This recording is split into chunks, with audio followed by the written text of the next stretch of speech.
All right, we come down to our last section of this chapter, and that's solving problems with trigonometry. And honestly, there's nothing new here. It is, they do talk about angles of elevation and depression. I think we've talked about that before.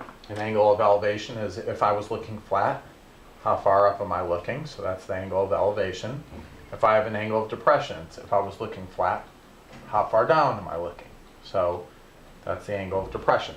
But for the most part, it's drawing pictures, making sure you're getting the right information, and then trying to solve for things that you're missing. So let's take an example.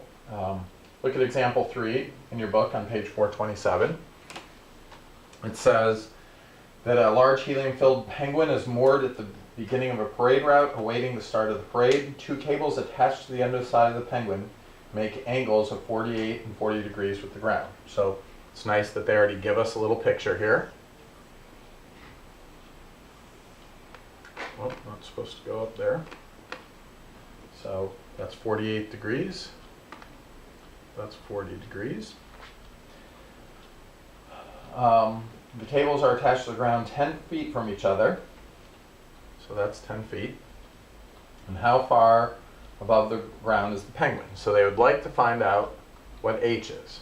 And just for good measure, they put in this x.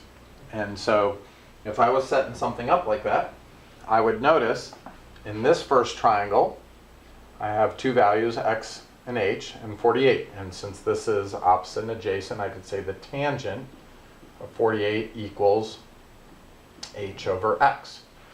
Similarly, if I look at 40, I have this side which is 10 plus x and h. So I could say the tangent of 40 is equal to opposite over adjacent. So what this amounts to is a system of equations. I have 2 equations with 2 variables.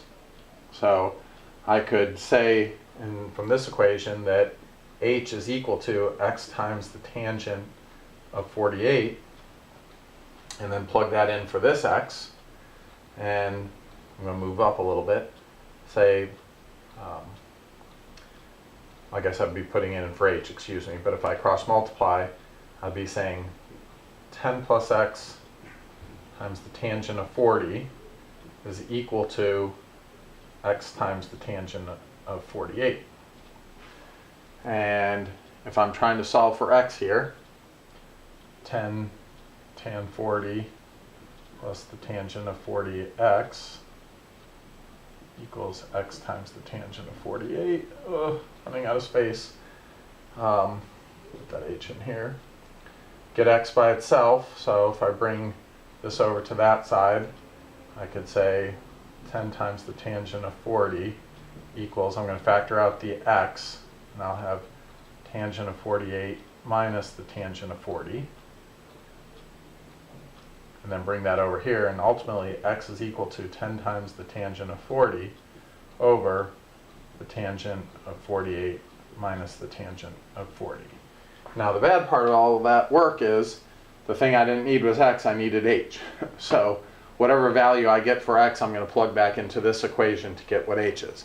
So this is a complicated problem to solve, but it was all based on this picture and what are the relationships that are going on between h and x.